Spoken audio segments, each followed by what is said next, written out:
제목은 마침내 구원을 받다. 마침내 구원을 받다 라는 제목으로 말씀 전하겠습니다. 제목이 좋죠? 마침내 구원을 받다. 여러분들도 다 구원을 받을 것입니다. 바울이 탄 배는 지중해 바다에서 유라굴로 광풍을 만났습니다. 그래서 지난주 막 표류를 했었죠. 배 안에 있던 사람들은 여러 날 먹지도 못하고, 또 문제는 뭐였냐면 해도 별도 보이지 않는 그런 칠흑 같은 암흑 속에서 살 소망까지 잃고 죽음의 공포에 사로잡히게 되었습니다. 그러나 그때 한 사람, 바로 사도 바울이 일어나서 절망 가운데 소망의 말을 하기 시작했습니다. 여러분이여 안심하라. 지난밤 내 곁에 찾아오신 주님께서 바울아 두려워하지 말라. 너와 함께 있는 사람들이 죽지 않겠고 내가 로마에 가야 하리라 라고 이렇게 말씀하셨다는 것을 말했습니다. 그리고 자기는 그 말씀, 하나님 말씀하신 대로 자기는 꼭 될 것이라고 믿는다라고 이렇게 고백을 했었습니다. 여러분, 바울이 속하여 섬긴 하나님은 저 멀리 하늘 끝에 거하신 분이 아니고, 그래서 그 백성들한테는 관심도 없고 또 이렇게 사랑도 주시는 분이 아닌 분이 아니고, 이렇게 지중해 한가운데 바울이 있다 할지라도 찾아오셔서 그에게 말씀하시고 격려해 주시는 그런 하나님이셨습니다. 여러분, 이 바울의 하나님은 우리의 하나님도 되심을 믿으시기 바랍니다. 그래서 이 하나님은 바울에게만 이렇게 역사하시는 것이 아니라 우리 하나님의 자녀들에게도 동일하게 곁에 계시면서 늘 말씀해 주시고 또 격려해 주시는 그런 분이십니다. 여러분, 그러므로 우리가 항상 문제만 바라보게 되면 답이 없어요. 문제만 바라보면 답이 없고 두렵죠. 우리가 세상에서 걱정, 근심에 매이고 두려울 때가 많지만, 그러나 그 하나님이 내 곁에 있다. 항상 내 어떤 행동이나 말을 듣고 계신다, 보고 계신다 라는 생각을 하게 된다면 우리는 두려움에서, 우리는 그 걱정, 근심에서 벗어날 수 있을 것입니다. 여러분, 곁에 계신 우리 주님이 바울의 곁에 있었듯이 우리 곁에 계신다는 사실을 항상 잊지 마시기 바랍니다. 그리고 이제 오늘 본문은 바울이 그렇게 하나님 말씀대로 될 것을 믿는다고 고백한 이유로서 바울의 일행이 유라굴로 광풍을 만난 지 14일째 되는 날 밤으로부터 시작이 되고 있습니다. 그때 바울이 탄 배는 아드리아 바다라는 곳에서 막 이렇게 헤매고 있었어요. 표류하고 있었는데, 아드리아 바다가 어디냐? 오늘날 이 지중해의 몰타섬의 앞바다를 얘기하는 거예요. 거기서 이렇게 표류하고 있었는데, 그때 마침 선원들이, 이 사공들이 배가 지금 육지에 가까워지고 있다는 것을 이렇게 육감적으로 짐작을 하게 되었습니다. 그 내용이 오늘 읽은 27절에 나오는데, 27절, 열 나흘째 되는 날 밤에 우리가 아드리아 바다에서 이리저리 쫓겨가다가 자정쯤 되어 사공들이 어느 육지에 가까워지는 줄을 짐작하고. 여러분, 아무것도 보이지 않는 그런 캄캄한 밤중에 사공들이 어떻게 배가 육지에 가까워지는 것을 알 수 있었을까요? 뱃사공이니까 당연하겠죠. 이렇게 말씀하시는 분도 있을지 모르겠지만, 하여튼 옛날 사공들은 이렇게 소리를 통해서 이렇게 육지에 가까워지면 이 소리가, 이 파도 소리가 이렇게 육지에 닿았다가 다시 돌아오는 그런 반향을 통해서 육지에 가까워졌구나라는 것을 알 수가 있었다고 합니다. 일반인들은 알 수가 없겠죠. 그러나 이렇게 베테랑 그 사공들은 그 소리를 통해서 육지에 가까워졌다는 것을 알 수가 있었다는 겁니다. 그래서 사공들은 바닷물을 재어부었어요. 그랬더니 처음에는 이제 20길이 나왔고, 두 번째는 15길이 나왔습니다. 28절에 나와 있죠. 물을 재어보니 20길이 되고 조금 가다가 다시 재니 15길이라. 이 길이라는 표현, 이 길이라고 하는 거는 이 성인 남자가 양팔을 벌렸을 때 양팔 끝에서, 이 중지 끝에서 다른 쪽 중지 끝까지의 길이를 말하는데 약 한 1.8m가 됩니다. 그러니까 한 길이 1.8m예요. 2m가 못 돼요. 그래서 20길을 곱하면 이 20길이라고 하는 거에 수심이 나오겠죠. 36m였습니다. 20길은 36m, 또 15길은 27m였습니다. 그러니까 가면 갈수록 수심이 얕아졌으니까 육지가 가까워졌구나 라는 것을 알 수가 있었다는 것이죠. 그래서 암초에 걸릴까봐, 이 낮은 바다에는 암초가 있으니까 암초에 걸릴까봐 이 배 고물에서 닻을 내렸다고 또 말씀하고 있습니다. 29절에 보니까 암초가 걸릴까 하여 고물로 단 넷을 내리고, 단 넷이 뭐예요? 네 개의 닻을 내렸다는 거예요. 한 개가 아니라 배에 네 개의 닻을 다 내렸다. 그리고 그들은 날이 새기를 고대하니라. 배꼬리에서 단 네 개를 내린 이유는 뒤쪽에서 태풍이 몰아치니까 배가 흔들리지 않도록 중심을 잡을 수 있도록 닻을 내린 겁니다. 여러분, 이 유라굴로 광풍이 사실은 죽음의 광풍이라고 불려요. 그러니까 이 광풍 만나면 대부분 다 죽었어요. 그런데 이 바울이 탄 배는 안 죽고 지금까지 이렇게 와서 육지에 가까워지는 그런 놀라운 결과를 맞이했다는 것이죠. 그러니까 조금 전까지만 해도 살 소망까지 잃고 진짜 죽음의 공포에 시달렸던 사람들이 지금은 다시 살 소망을 가지고 다시 한번 닻을 내리고 또 배를 움직일 그런 행동을 했다는 거예요. 여러분, 이 일의 중심에는 누가 있었습니까? 바로 사도 바울이 있었습니다. 사도 바울이 여러분이 안심하라. 너희는 안 죽을 것이다. 반드시 이 배가 어디 한 섬에 걸리게 되리라. 이런 말을 한 적이 있었죠. 그리고 정확히 말하면 그 사도 바울에게 말씀을 주신 하나님 때문에 사실은 이 모든 일들이 가능한 일이었습니다. 그러므로 여러분, 하나님은 항상 절망에서 소망의 아침을 주시는 분이심을 믿으시기 바랍니다. 우리가 어떤 절망 가운데 있다 할지라도 하나님은 우리에게 소망을 주십니다. 이 사람들이 조금 전까지만 해도 다 죽겠다 그러고 막 절망까지 사는 사람들이었는데 지금 다시 이렇게 배를 움직이기 위해서 행동을 했다는 거예요. 근데 여러분, 이런 소망찬 분위기에 찬물을 끼얹는 사람들이 있었는데 누구였냐면 그 배 안에 사공들이었어요. 이 사람들이 자기들만 살려고 도망가려고 했다는 거예요. 그 내용이 30절 나오는데 30절 한번 읽어보겠습니다. 30절 시작. 사공들이 도망하고자 하여 이 물에서 닻을 내리는 채하고 거룻배를 바다에 내려놓고는. 이 거룻배가 이제 구명정이에요. 구명정. 작은 배를 말하는데 마치 그 앞쪽, 그 이물이라고 하는 것은 이제 배 앞쪽을 말하는데 그쪽에 가가지고 마치 닻을 내리는 척 하다가 구명정을 내려가서 도망가려고 했다는 거예요. 참. 하여튼 여기 보니까 사공들이 도망하고자 하여 이물에서 닻을 내리는 채하고, 하여튼 뭐뭐하는 척, 뭐뭐하는 채 하는 사람들이 문제입니다. 그렇죠? 그러니까 이 사람들은 생각하기를 여기 배 안에 지금 276명이 있습니다. 이 사람들이 다 살 수는 없을 거라 이런 생각을 했던 것 같아요. 여러분, 사공들은 오늘날 말하면 승무원들 아닙니까? 승무원들이 승객 놔두고 도망가면 안 되잖아요. 바울이랑 이 뭐 로마의 백부장이랑 다 276명이 뭐 죄수들은 빼더라도 다 돈 주고 배를 탔을 텐데, 그럼 승무원들이 승객을 끝까지 지켜야 되는데 그러지 않고 도망가려고 했다는 거예요. 이것은 살인행위나 다를 바가 없었습니다. 여러분, 이러한 모습들은 사실 오늘날에도 얼마든지 있습니다. 그렇죠? 이렇게 사람들을 보호해야 될 책임이 있는 사람들이 먼저 살겠다고 자기들만 도망을 가거나 혹은 모른 척하거나 그런 일들이 지금도 비일비재하죠. 여러분, 참 사람이 참 자기만 살겠다고 하는 그런 비겁한 속성을 가지고 있다는 거예요. 참 안타까운 모습이 아닐 수가 없습니다. 그러나 물론 끝까지 자리를 함께하는 사람도 있습니다. 그런 훌륭하신 분들도 있죠. 생명을 바쳐서까지도. 여러분, 우리는 그리스도인으로서 이제 우리에게도 이런 모습이 없나 한번 돌아봐야 됩니다. 우리에게도 이런 비겁한 모습은 없나? 나만 살려고 하는 모습은 없나? 그런 모습들을 돌아보고 우리는 그리스도인들로서 결코 그런 모습은 취하지 말아야 되겠습니다. 그런데 이들의 탈출이 이 바울의 눈에 의해서 발견이 되었습니다. 그래서 사도 바울이 이 군인들을 명해서 저 사람들 탈출하지 못하게 하라. 그렇지 않으면 너희가 구원을 받지 못하리라. 이런 말을 했습니다. 31절 보니까 바울이 백부장과 군인들에게 이르되 이 사람들이 배에 있지 아니하면 너희가 구원을 얻지 못하리라 하니, 32절에 그래서 군인들이 어떻게 했냐면 그 구명정의 줄을 끊어버렸어요. 이 거룻줄을, 이에 군인들이 거룻줄을 끊어 떼어버리니라. 여러분, 군인들이 이 거룻줄을, 작은 나룻배들을 끊어버림으로써 역설적이게도 이들은 이제 동일한 목표를 가진 공동체가 되어버렸습니다. 그래서 진정한 공동체가 되어서 이제 날이 밝기만을 같이 이제 기다리게 된 겁니다. 여러분, 이렇게 어떤 때 무언가를 끊어버림으로써 더 하나가 되는 경우가 있죠.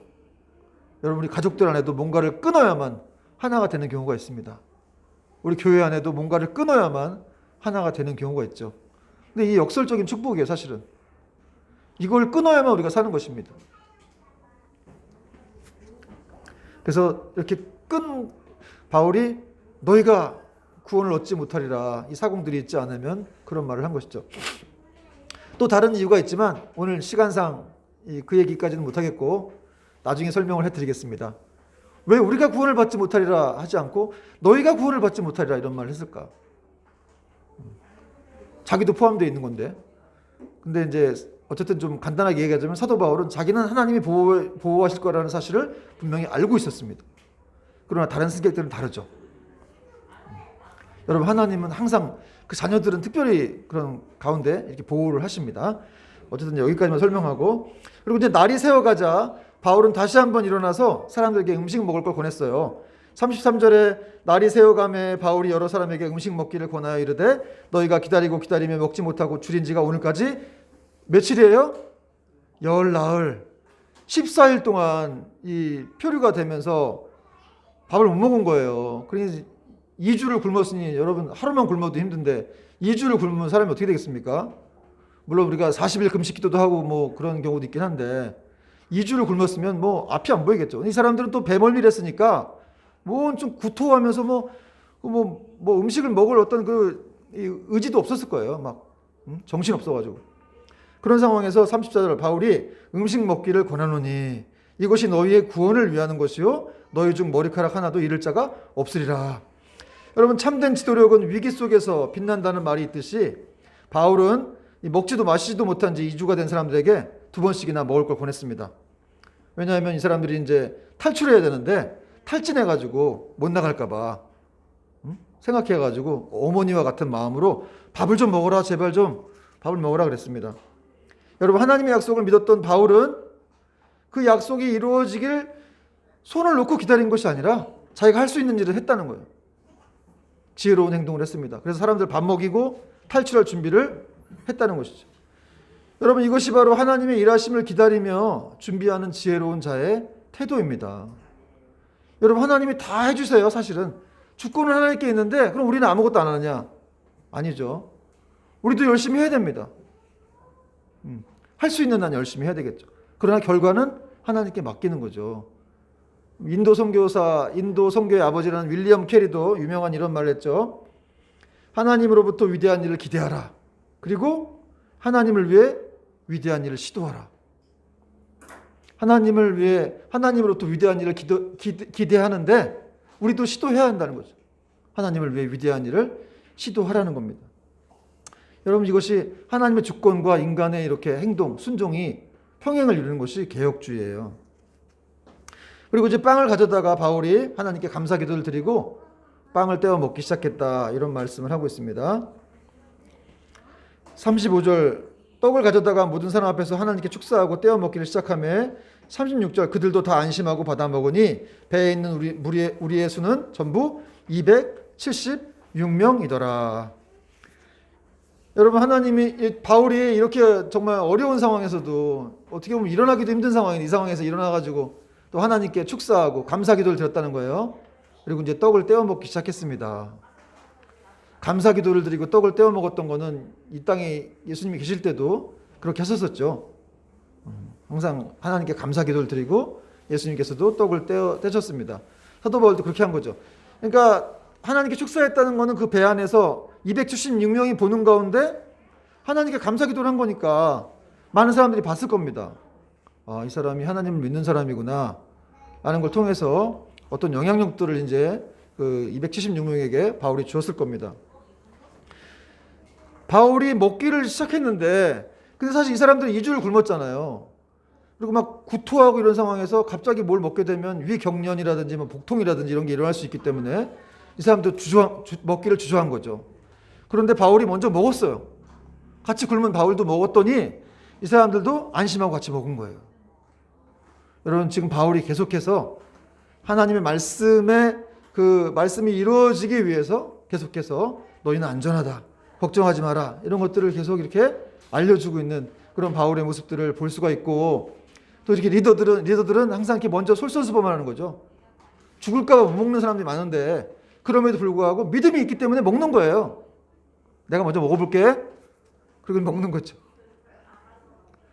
그 옛날에 2011년에 그 동일본 대지진 났을 때 그때 이제 그때 많은 그 지역에 이제 교회들도 있었다 그래요. 근데 그 교회 어떤 목사님이 꿈을 꿨는데 이제 그 얘기는 제가 나중에 해드리고, 근데 예수님께서 걸어오셔가지고 이렇게 뭐 나중에 해드린다고 하면서 또 얘기를 해버리네요.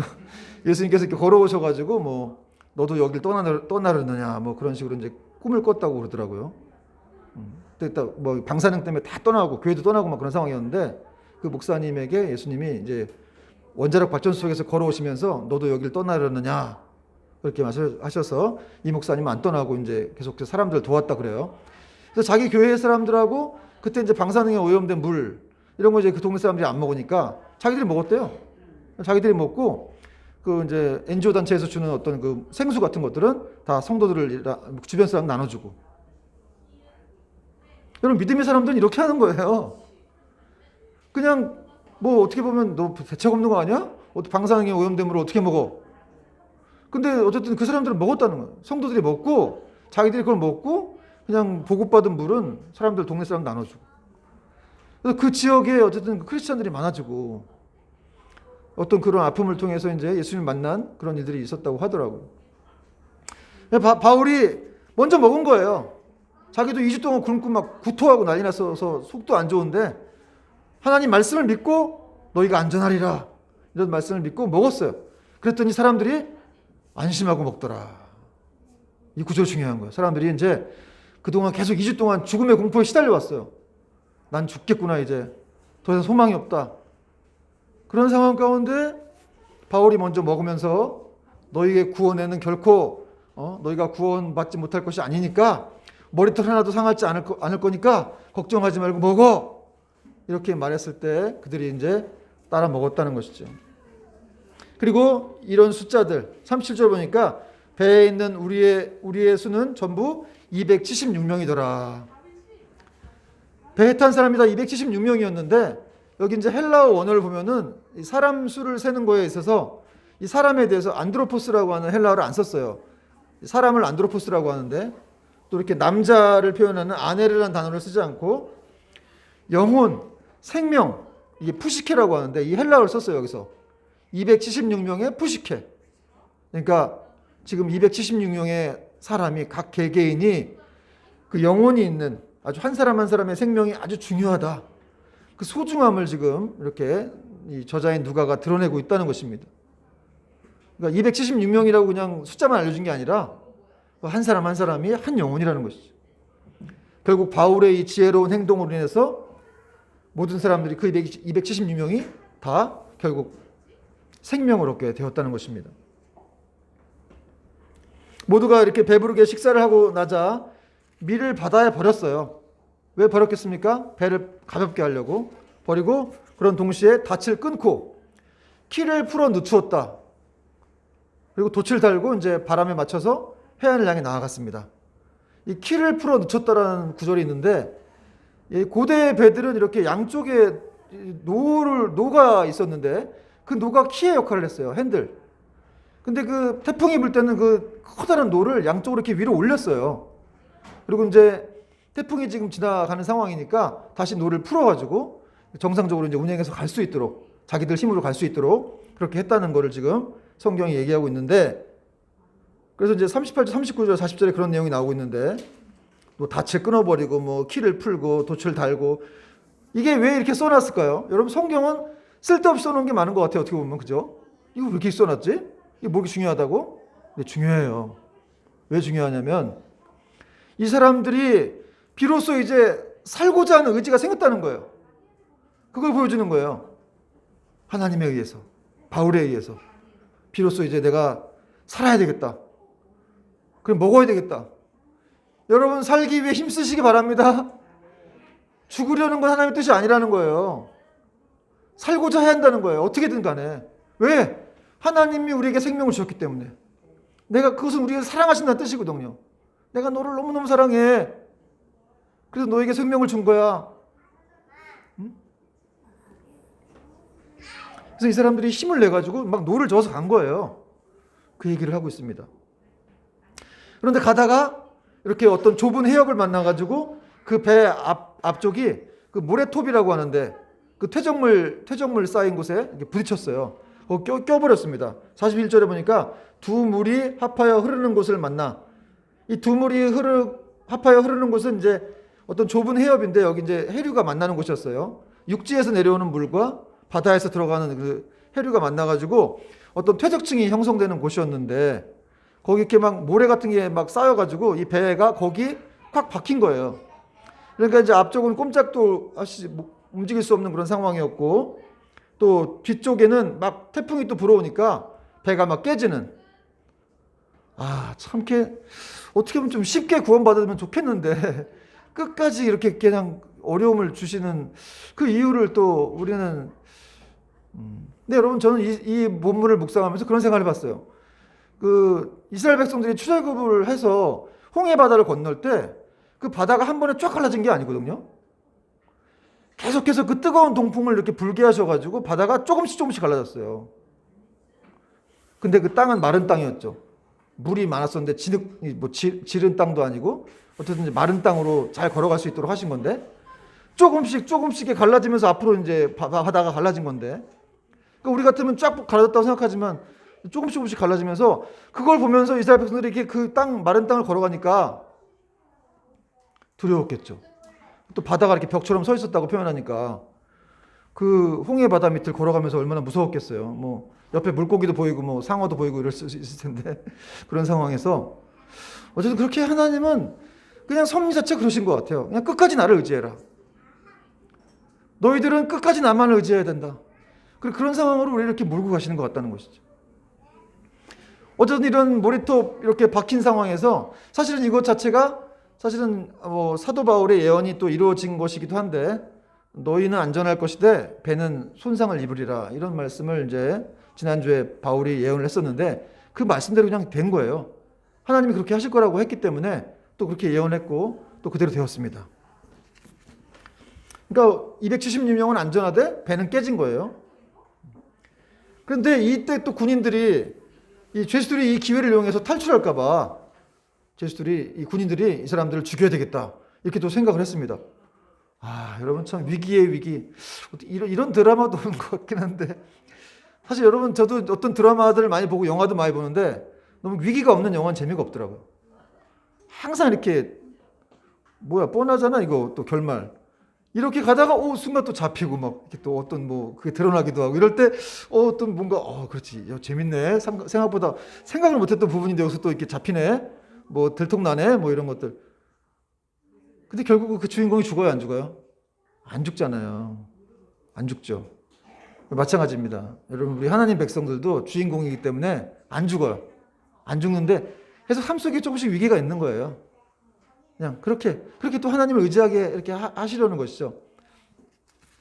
어쨌든 그렇게 또 이렇게 죄수들이 혹시 도망갈까요? 다 죽이려고 했는데, 그러니까 정말 사도 바울이 또 막 안심하라고 이렇게 말해놓고 막 그런 상황이고 하나님 말씀이 이루어지는 그런 찰나였는데 죽이려고 하니까 얼마나 또 겁이 났겠습니까? 또 로마법에 의하면 여러분 이렇게 호송하는 죄수를 놓치는 경우에 로마 병사가 자기가 자기 생명을 대신해야 됐어요.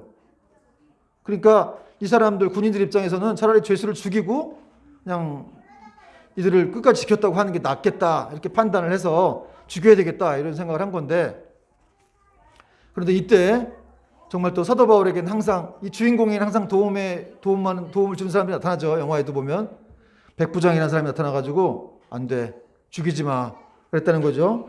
42절에 보니까 한번 같이 읽겠습니다. 42절 시작. 군인들은 죄수가 헤엄쳐서 도망할까 하여 그들을 죽이는 것이 좋다 하였으나 43절 백부장이 바울을 구원하려 하여 그들의 뜻을 막고 헤엄칠 줄 아는 사람들을 명하여 물에 뛰어내려 먼저 육지에 나가게 하고. 할렐루야. 여러분 백부장의 지금 승인만 떨어지면 자기도 좀 위험을 감수한 거 아닙니까? 만약에 한 명을 놓치면 자기도 생명의 위험이 처해지는 건데 그럼에도 불구하고 바울을 살리려고 했어요. 이것은 그동안 지금 바울의 어떤 행동들을 보면서 백부장이 변했다는 뜻이기도 하고 또 한 가지는 하나님의 섭리였죠. 하나님의 주권적인 섭리. 그런 선한 섭리 가운데 바울을 보호하시려는 그 생명을 보호하시려는 하나님의 계획이었습니다. 여러분 누가는 지금 역사가로서 역사의 이면에 있는 하나님의 손길을 이렇게 부각시킨 것이죠. 그가 백부장을 이렇게 사용하여서 사도 바울을 보호했다. 이런 얘기를 하고 있는 겁니다. 여러분 이 세상 모든 역사는 다 하나님이 주관하십니다. 한 일개의 뭐 권력자가 주관하는 게 아니에요. 그들에 의해서 움직이는 게 아니고 뭐 시진핑이라든지 이런 사람들이 이 세계가 움직이는 게 아니고 하나님에 의해서. 그들은 다 꼭두각시들이죠. 그러니까 여러분 그런 걸 진짜 믿는다면은 우리가 걱정할 필요 없는 거예요. 백부장이 지혜롭게 상황을 통제하고 지휘한 결과 배에 탄 모든 사람들은 안전하게 육지에 도착하여 구원을 받게 되었습니다. 44절 보니까 그 남은 사람들은 널조각 혹은 배 물건에 의지하여 나가게 하니 마침내 사람들이 다 상륙하여 구조되니라. 마침내 사람들이 다 상륙해서 구조되었습니다. 구원을 받았습니다. 결국 어떻게 된 겁니까? 하나님의 말씀대로 이루어진 것이죠. 너희는 안전할 것이다. 어느 한 섬에 걸리리라. 이 사람들이 지금 멜리데 섬이라는 곳에 이제 비상 상륙을 했어요. 근데 여러분 이게 또 어떤 좋은 점이 있었냐면 14일 동안 표류한 끝에 이 바울의 일행이 이 크레데 섬의 미항을 떠나가지고 표류해가지고 800km 떨어진 그 멜리데 섬 앞바다에 이제 떨어진 건데 거기 멜리데 섬이 바로 이탈리아 밑이에요. 그러니까 사실 바울이 그 배를 탄 이유가 뭡니까? 로마로 가기 위함이 아닙니까? 더 가까워진 거예요. 훨씬 더 가까워졌어요. 신기하죠? 그러니까 이 역시도 정말 하나님의 섭리의 어떤 결과였습니다. 역사의 주관자신 하나님께서 고생을 하긴 했지만 더 빨리 로마로 가게 되는 그런 일을 주셨다는 것이죠. 여러분 오늘 말씀의 결론을 맺겠습니다.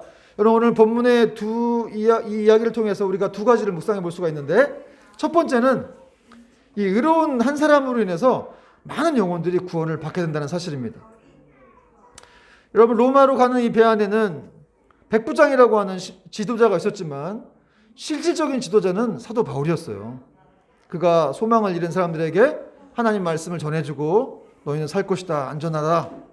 그리고 또 이기적인 사공들을 그 행동을 제지하기도 하고 또 사람들에게 음식 먹기를 권하는 등 하나님의 약속이 성취되기 위한 그런 활약을 사도 바울이 펼쳤습니다. 또한 결정적으로 군인들이 죄수들을 죽이려고 했을 때 백부장이 누구를 살리려고 다 살린 거예요? 사도 바울 한 사람을 살리려고 다른 사람들이 다 살겠다는 것이죠. 여러분 한 사람 때문에 다 사는 거예요. 여러분 하나님 앞에서 신실하게 서 있는 그런 믿음으로 서 있는 한 사람으로 인해서 많은 영혼이 구원을 얻게 되는 것입니다. 생명을 얻게 되는 것이죠. 저와 여러분이 그 한 사람이 되기를 소망합니다. 여러분 정말 우리가 그런 비전 뭐 그런 얘기도 많이 하고 당신의 꿈이 뭐냐 이런 얘기도 많이 하는데 여러분 돈 많이 버는 게 꿈이에요? 이 땅에서 잘 먹고 잘 사는 게 꿈입니까? 그럼 뭐 할 거예요? 나중에 다 놓고 가야 되는데 천국에 안 갑니까? 다 놓고 가야 돼요. 일찍 갈 수도 있어요. 제가 목사니까 장례식장 맨날 가지만 여러분 30대 이전에 죽은 사람들도 굉장히 많아요. 50% 이상이 넘어요. 우리는 그걸 지금 주변에서 못 보니까 그런 거지 엄청 많습니다. 저는 이제 장례식장 갈 때마다 꼭 물어보는 게 있죠. 저 사람 예수 믿었냐? 꼭 물어봐요. 예수님 믿었다 그러면 이제 뭐 안심하고 이제 밥 두 그릇 먹고 나옵니다. 뭐 예수님 안 믿었다 그러면 밥도 안 넘어가는데 예수님 믿었다 그러면 뭐 이제 밥도 많이 먹고 막 크게 떠들다가 나오는데 그리고 이제 장례식장 분위기도 예수 믿는 사람들은 다르죠. 기쁨이 있습니다. 천국에서 다시 만날 거에 대한 소망이 있습니다. 여러분 허드슨 테일러가 이런 말을 했는데 하나님의 방법은 사람이다. 여러분 한 사람이 너무 중요한 거예요. 그래서 하나님은 사람을 창조하신 겁니다. 여러분과 교제하기 위해서, 여러분과 대화하기 위해서. 그리고 결국 자기 아들까지 보내셔가지고 우리를 구원해 주셨습니다. 얼마나 사랑하면 그러겠어요. 아낌없이 아들도 줬다고 하는데 여러분 한 사람이 하나님의 방법인 줄 믿으시기 바랍니다. 반대로 의인한 사람이 없으면 다 멸망하는 거죠. 소돔과 고모라 땅이 그랬죠. 아브라함에게 하나님이 여기 의인한 사람이 있으면 내가 이 땅을 멸하지 아니하리라 했는데 그 땅에 의인이 없었어요. 그래서 소돔과 고모라가 멸망했다는 겁니다. 근데 막 동성애라든지 막 성적으로 타락해가지고 막 참 막 지저분한 그런 땅이었는데도 불구하고 하나님이 거기 의인 한 사람만 있어도 내가 그 땅을 멸하지 아니하리라 이렇게 말씀하셨던 것 자체가 참 신기하더라고요. 다 모든 사람이 다 타락했는데 그럼에도 불구하고 하나님이 그렇게 사람들을 아끼시는 거죠. 사랑하시는 건데 거기에 의인 한 사람이 없기 때문에 그 땅이 멸망을 받았습니다. 여러분 우리는 예수 그리스도를 믿은 사람으로서 의인이 된 거예요. 죄인이지만 사실은 의인이 된 거죠. 우린 죄가 있는데 여전히 그 예수 보혈의 피의 보혈의 능력, 하나님 앞에서 우리를 대신하여 대언하실 그 변호사 예수님이 계시기 때문에 그분이 우리에게 무죄를 선고하셨기 때문에 우리는 그냥 무죄로 살고 있는 거예요. 죄가 없이 살고 있는 겁니다. 이게 얼마나 큰 축복인지 모르죠. 마지막 두 번째는 여러분 하나님 말씀 반드시 이루어진다는 것입니다. 바울은 하나님 말씀으로 될 것이라고 확신했고 또 그렇게 됐습니다. 그래서 모든 사람이 구원을 받게 되었다는 것이죠. 여러분 하나님의 약속은 이런 위기 속에서 더 빛을 발합니다. 그리고 아무리 극도의 절망적인 상황이라 할지라도 하나님의 약속은 반드시 이루어진다는 사실을 우리가 믿고 있어야 돼요. 그래야 여러분 우리가 성경 말씀을 확실히 믿는 거 아니겠습니까? 오늘도 우리가 여러분 설교 이렇게 듣고 있는데 이 성경 말씀들이 그냥 종이 쪼가리가 아니라 어떤 활자가 아니라는 거죠. 종이에 써 있는 글자가 아니라 살아있는 하나님 말씀이다. 여러분 그래서 우리는 정말 이 세상 끝나는 날까지 이렇게 말씀 붙들고 가야 됩니다. 돈을 의지할 것이 아니라 세상의 권력을 의지할 것이 아니라 하나님의 말씀, 오직 예수님 그분만이 영원하신 분이기 때문에 우리에게 영원한 소명을 주시는 분이기 때문에 오직 그분만을 붙들어야 될 줄로 믿습니다. 여러분 그렇게 또 한 주를 승리하는 저와 여러분 되기를 주님으로 축원합니다. 아멘.